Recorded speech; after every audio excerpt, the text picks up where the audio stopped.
সময়টা যখন বিজ্ঞানের, তখন আশেপাশে ঘটে যাওয়া সব ঘটনাগুলোকে যুক্তি প্রমাণের ভিত্তিতে প্রমাণ করা অনিবার্য। নিরলস পরিশ্রমের মাধ্যমে বিজ্ঞানীরা কাজ করে চলেছেন প্রতিটি ঘটনার মূল রহস্য উদ্ঘাটনে। খুব সাধারণ ঘটনা থেকে শুরু করে অস্বাভাবিক ঘটনার প্রকৃত কারণ অনুসন্ধান, সব ক্ষেত্রেই গবেষণা চলছে। তবে বিজ্ঞানের সকল সম্ভাব্য কারণকে উপেক্ষা করে গুরুতর রহস্যকে ধারণ করে যুগের পর যুগ দাঁড়িয়ে রয়েছে এক বিশাল বন, যার নাম ওয়ার্ল্ডস মোস্ট হন্টেড ফরেস্ট। নানা রকম অদ্ভুত ঘটনার ঘটনাস্থল এই বন। রোমানিয়ার ট্রান্সিলভানিয়ায় ক্লাজ নাপোকা শহরে অবস্থিত বন হইয়া বাচিউ। এই বনে প্রায়শই ঘটে যাওয়া বিভিন্ন অতি প্রাকৃত ঘটনা বনটিকে ভৌতিক ও রহস্যময় করে রেখেছে।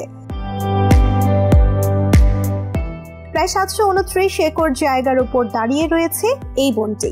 এই বনের গাছগুলোর আকৃতিও কিছুটা অস্বাভাবিক, কেমন যেন ডালে ডালে পেঁচানো সব গাছ, অশরীরী কোনো কিছুর উপস্থিতি, অদ্ভুত কিছুর আবির্ভাব, আলোর বলয় সহ এমন অনেক কিছুরই বর্ণনা পাওয়া যায় এলাকাবাসী এবং বন পরিদর্শনে আসা লোকদের কাছ থেকে।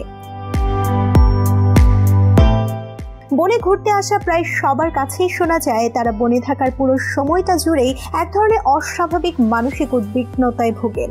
শুধু তাই নয়, তারা অনুভব করেন কেউ তাদেরকে প্রতিনিয়ত চোখে চোখে রাখছে। বনটি সর্বপ্রথম বিশ্ববাসীর কাছে তার রহস্য নিয়ে হাজির হয় এমিল বার্নিয়া নামে এক ব্যক্তির তোলা ছবির মাধ্যমে। এই বনে ভ্রমণের সময় এমিল বার্নিয়া একটি ইউএফও দেখেন বলে দাবি করেন এবং সঙ্গে সঙ্গেই তিনি তা ক্যামেরাবন্দি করে ফেলেন।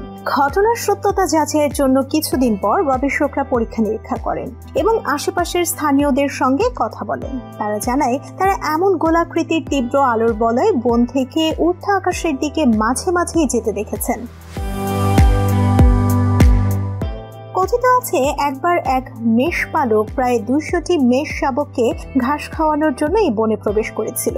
আশ্চর্যজনকভাবে তারা আর কখনো ফিরে আসেনি, একেবারে গায়েব হয়ে গিয়েছিল। এই ঘটনার পরে অনেকে এই বনে প্রবেশ করতে ভয় পায়, তাদের মাঝে এক ধরনের ভীতি কাজ করে। এরপরেও সাহস করে যারা গেছেন তারা মাথা ঘোরা, মাথা ব্যথা, বমি ভাব, গায়ে ফোস্কা পড়া, আঁচড়, শরীরের বিভিন্ন স্থানে পুড়ে যাওয়া সহ বিভিন্ন ধরনের শারীরিক অসুবিধার শিকার হয়েছেন। অনেক ক্ষেত্রে এমনও নাকি হয়েছে কেউ বনে প্রবেশের পর নিরুদ্দেশ হয়ে একটা সময় পর আবারও ফিরে এসেছে। এরপর যখন তারা ফিরে আসে তখন কিছুতেই মনে করতে পারেন না বিগত সময়টুকুতে তাদের সঙ্গে কি ঘটেছিল। বিজ্ঞানীরা গবেষণা চালিয়ে দেখেন এই বনে অস্বাভাবিক মাত্রায় তেজস্ক্রিয় বিকিরণ, মাইক্রোওয়েভ বিকিরণ ও ইনফ্রারেড বিকিরণ হয়ে থাকে। এছাড়াও এখানে চুম্বকীয় ও তড়িৎ চুম্বকীয় ক্ষেত্রের বেশ কিছু বিচ্যুতি রয়েছে। বনের ঠিক মাঝখানে এমন একটি জায়গা রয়েছে যেখানে কখনো কোনো ঘাস কিংবা গাছপালা জন্ম নেয়নি। বিজ্ঞানীরা স্থানটির মাটি পরীক্ষা করে দেখেন, কিন্তু সেখানে এমন কোনো পদার্থের উপস্থিতি পাওয়া যায়নি যার কারণে কোনো উদ্ভিদের জন্ম এবং বৃদ্ধি ব্যাহত হতে পারে। ফলে স্থানীয় বাসিন্দারা এই জায়গাটিকে ভুতুড়ে বলেই দাবি করেন। তাদের ধারণা কোনো অশরীরী কিছু বা অতৃপ্ত আত্মার বাস এই বনে। রহস্যময় আলোর কুঞ্জলি, বনের গাঢ় স্তব্ধতা ভেদ করে অদৃশ্য রমণীর কণ্ঠস্বর, আবার কখনো বা হাসির আওয়াজ, এই সকল ঘটনা প্রায়শই নাকি এলাকাবাসী প্রত্যক্ষ করেন।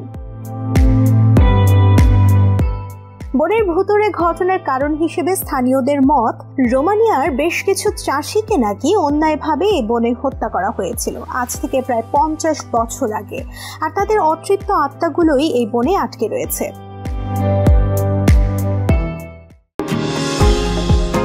নিউ ইয়র্ক থেকে সম্প্রচারিত TVN 24 টেলিভিশন, বিশ্বজুড়ে বাঙালির কণ্ঠস্বর।